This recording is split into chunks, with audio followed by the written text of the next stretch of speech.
Wildly of Wildly Tarot here, and this is another video in my series of using the tarot when we're working with emotions. And so the emotion I would like to investigate together today is sadness. When we're feeling deep, deep sadness or loss or grief, whatever flavor sad is appearing for you in at this time, this reading is to help support you. So we're going to ask the cards, how can I find ease in my sadness? How can I find ease in my sadness? You know, sadness is one of the most uncomfortable emotions to be with. It often knocks our feet out from underneath us and leaves us feeling ungrounded and as though we have no idea what is actually true and right with the world when our well of grief is so deep and the wound is so raw. So how do we work with sadness, which is a very normal and beautiful human emotion? How do we work with it with the most ease and grace?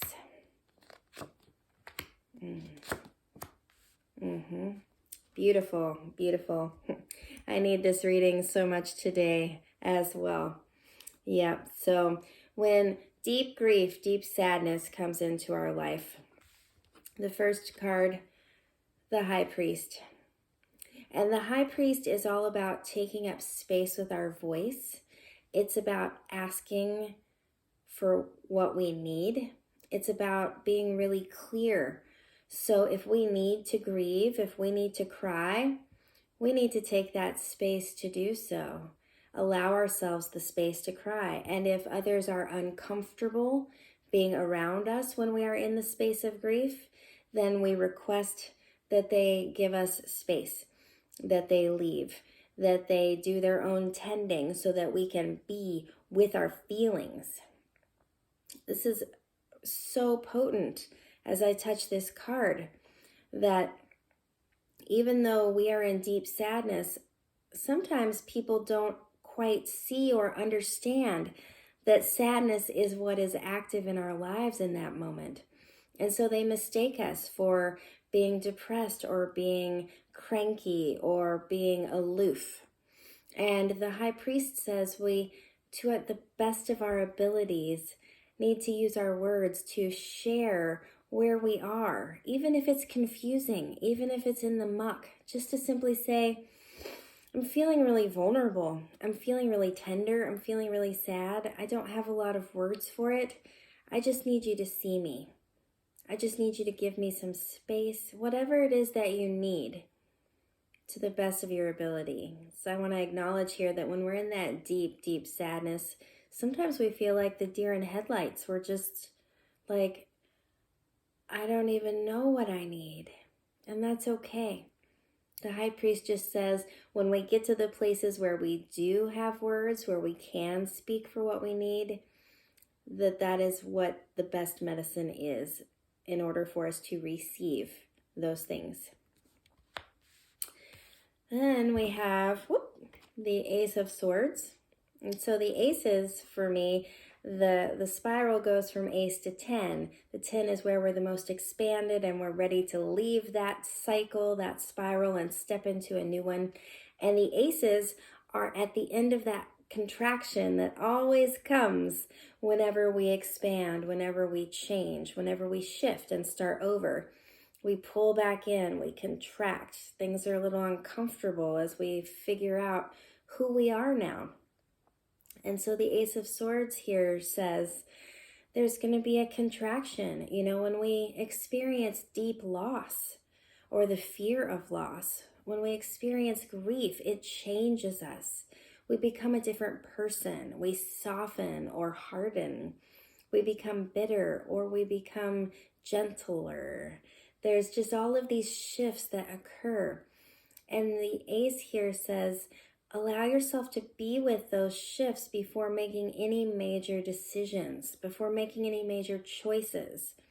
Allow yourself the space to get clear, to find the words in the high priest before you start making these big decisions. And then when you are ready, you will know that you can move forward with the oomph of this ace, with clear, direct boundaries and the ability to express what you need in the situation.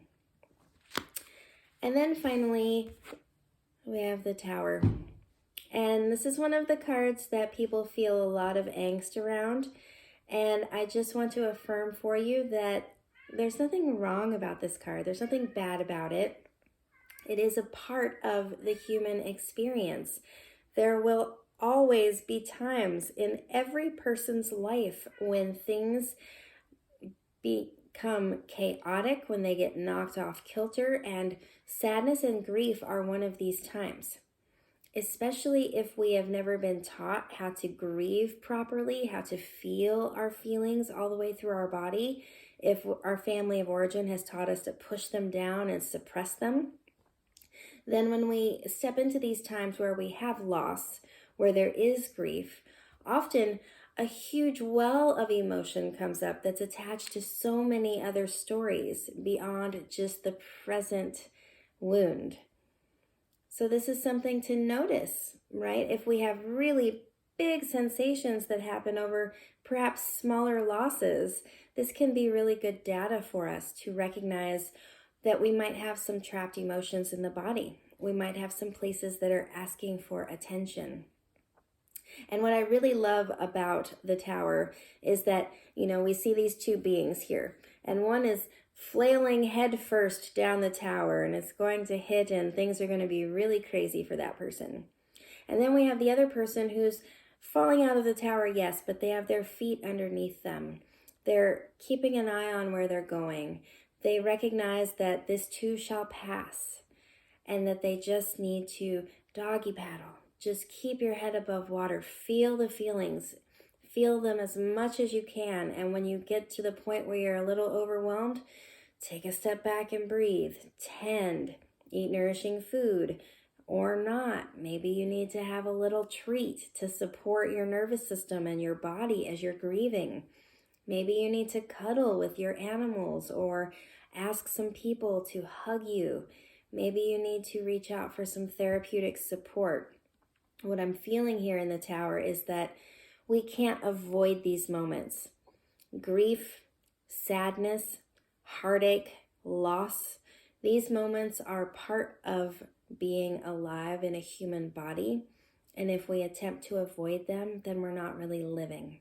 So rather than be fearful of the loss, recognize these things will come, and I have the responsibility, I have the ability to respond to these times by tending, by finding support, and doing what I need to do for myself so that the Tower feels more like I have a path ahead of me as opposed to ground that's coming really fast and going to really damage me in the long run.